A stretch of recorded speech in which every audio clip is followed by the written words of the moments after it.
What's up, guys? In today's video, I'm going to be talking some of the best masculine fragrances that I have in my collection. These are like the classic masculine fragrances, like traditional fougères or chypres, that I think are, obviously these are like the modern version of those fragrances. I love having these in my collection. This is kind of the what I'm leaning more towards right now.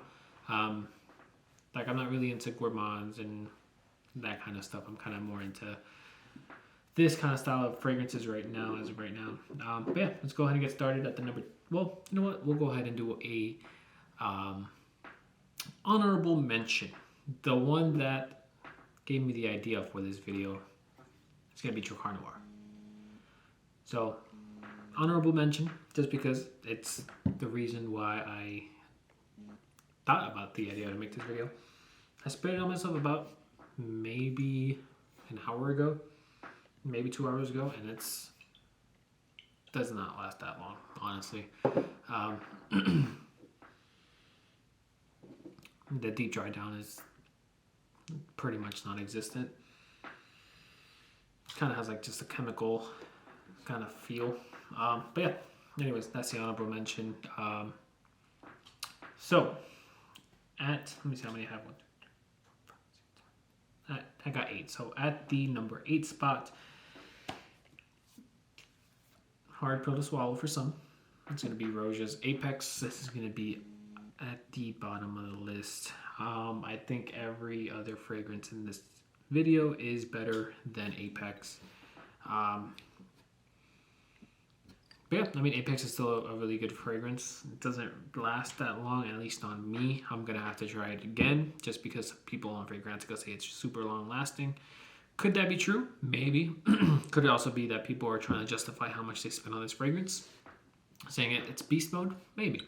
But it did surprise me that this fragrance did not last that long for the scent profile that it is. 7-hour fragrance. I think it could do better than that, so I'll definitely be giving this one another shot. I might just wear this one today around the house to see if it lasts a little bit longer. Next, let's see, what is at the number 7 spot? I just realized that I actually only have 7 fragrances. I just had a fragrance in this mix. So that was number 7. Number 6 spot is going to have to be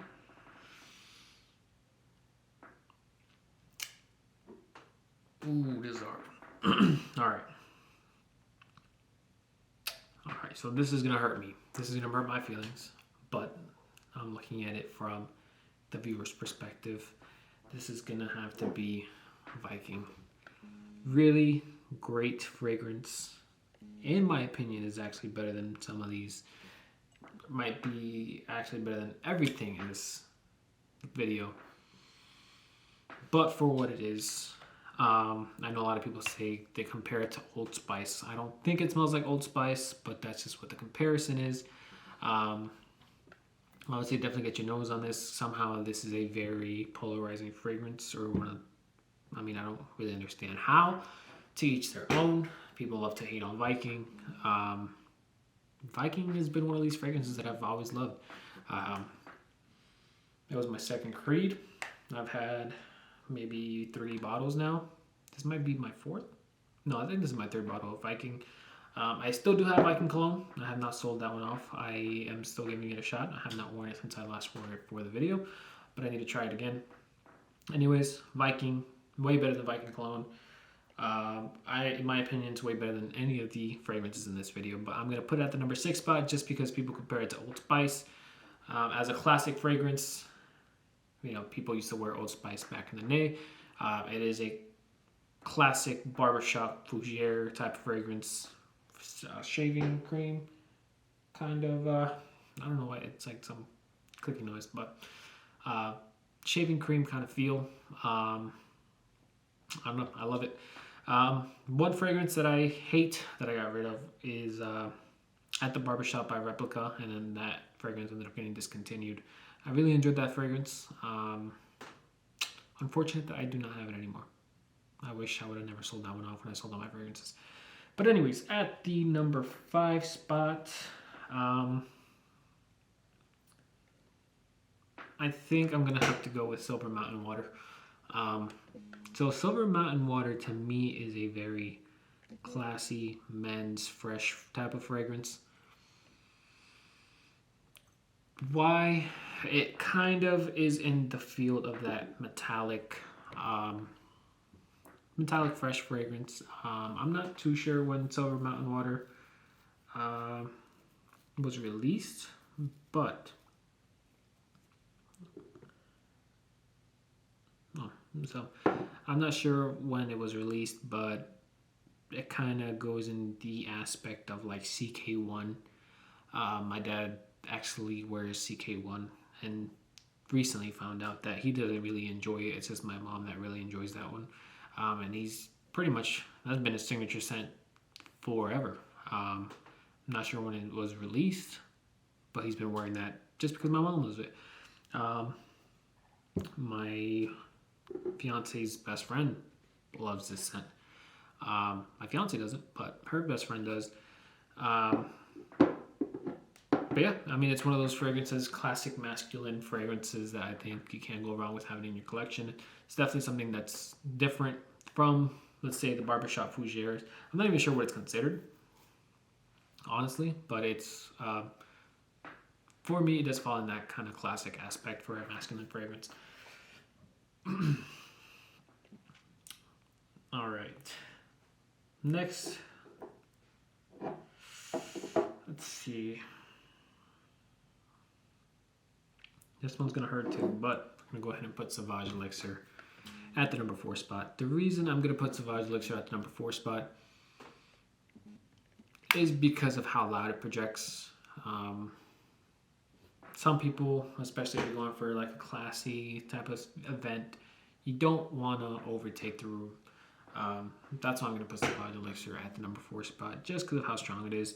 You kind of don't want to come, you want to make a statement, but you don't want to take over the room with the fragrance. You don't want to make people hate your fragrance pretty much if you put too much. That's why I will put Sauvage Elixir in that spot. Some people compare it to Drakkar Noir. I guess. I mean, it's not a really close comparison at all. So if you've kind of held back on buying Sauvage Elixir because you think it's actually going to smell like Drakkar Noir, what they mean by that is the darkness it has. It's a dark kind of classic fragrance. That's about it. That's the only comparison there is. Like at least to my nose, that's the only thing I can compare it to. But everything else is, yeah, I mean, it's way better fragrance than Drakkar Noir is. So if you used to rock Drakkar Noir back in your day, Neil, I'm talking to you.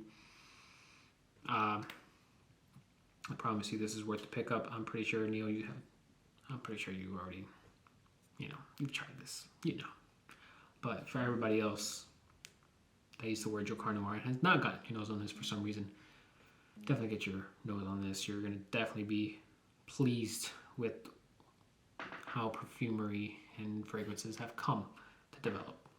All right, at the number 3 spot,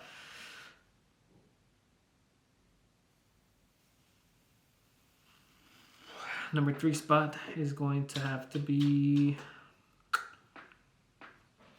Green Irish Tweed. My girl loves Green Irish Tweed. I like it. It is one of those fragrances that I wear more for her. It is a fragrance that people compare it to Davidoff Cool Water. I did smell Davidoff Cool Water recently. I can see the resemblance. I've never worn it. I just kind of smelled it at I think it was like a TJ Maxx or something. That I was like, I wonder what this smells like. Everyone's always talking about it. Smelling like this. So I was curious, and it actually does. I don't think, when I look at Davidoff Cool Water, it's not a fragrance that I think would smell like Green Irish Tweed. I would expect something like Nautica Voyage. Like that's what I expected it to smell like. But it smells more like Green Irish Tweed. This is a masculine classic dressed up kind of scent. Kind of smells a little bit like grass. It goes away, I promise. It's a little sharp, a little weird. I don't know anything else besides the Daffodil Cool Water that smells like green Irish tweed. I think there is one bottle number 9, but who cares about bottle number 9? That smells like this.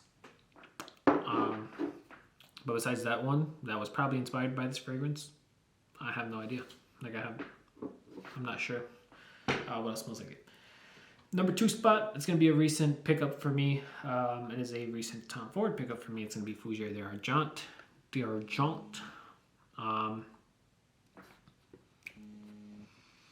I think the hair on my chest grew an extra 2 inches when I wore this fragrance.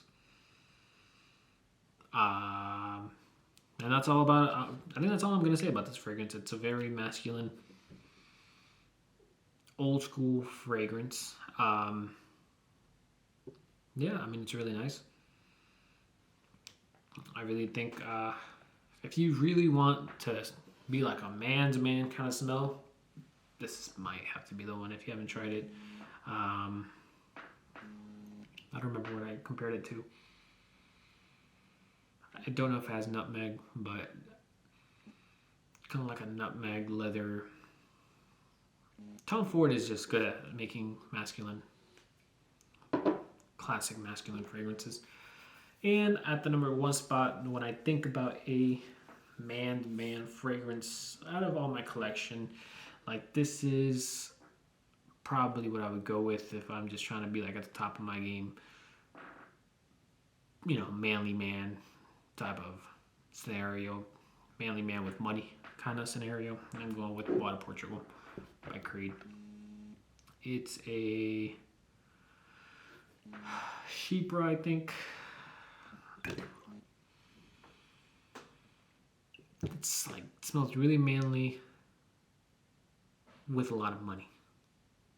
Like, I don't know, this is like the peak of what I have in my fragrance collection for like a man's fragrance. I don't really wear it too much, even though I have a pretty decent dent on it. It lasts longer than you would expect. This scent profile from like the different ones I've had don't really last too long. But Water Portugal does last pretty long. I'm not sure exactly how much it projects, but it does last pretty long. I really do enjoy it. When I first got it, I feel like, I don't remember how I said it in my video when I spoke about it, but it's one that grew on me. I was expecting it, I'm not sure I was expecting it to smell the way it did, but I wish it was a little bit closer to Viking, but now I'm happy that it's like a 2 different very masculine fragrances that I have in my collection. I love Viking so much that it's kind of like, but this is like Viking's dad. That's Viking's daddy right there. That's why I had to put Viking lower down on the list, and I have to give the respect for Water Portugal. Viking, beautiful scent. I love it. I enjoy it more than Water Portugal, but I know the hierarchy of like masculine. Water Portugal, bit more masculine than Viking, even though they're both really masculine fragrances. Don't take it as Viking's more unisex, because it's not. But I'm just saying, Water Portugal is just, you know, you wear it, you might have the grandmas calling your name, you know, you might not have the money to be a grandma's sugar daddy, but at least she could be your sugar mommy, and you could smell like a sugar daddy. That's she could probably buy this bottle too. If you had the 50 ml, she'll get you the big one, just because all you gotta do is a little weird stuff, and then you got a sugar mommy. You gotta let her look at your knees or something, and then she's gonna be like, I'll pay for those knees. I don't know what I'm talking about at this point. If you're still watching, why are you watching? But yeah, that's all I have for you guys today. Please leave a like, subscribe, and I will see you guys on the next one. Have a good one. Let me know what your top masculine classic fragrances are. This is really what I'm into right now. I do have a few more fragrances on the way that are in this kind of aspect. So I do have Heritage on the way, Eau de Toilette. I do have Tom Ford's Beau de Jour. I think I was confusing it in the last video that I made with Costa Azura. I don't think I've smelled Bois de Jour. I'm not too sure though. Just because it's the same bottle. And I do have, well, the other one I have is Ombre Leather Eau de Parfum that's on the way. I kind of decided to finally buy that one just because I feel like I need it. I don't need it, but I wanted it, so don't judge me. All right, I'm just on my Tom Ford kick. My camera's about to overheat again. I don't know what's going on with this camera. I don't know if you're still watching. I told you the video was going to end about 30 seconds ago, but we're going to end it now. Have a good one, guys.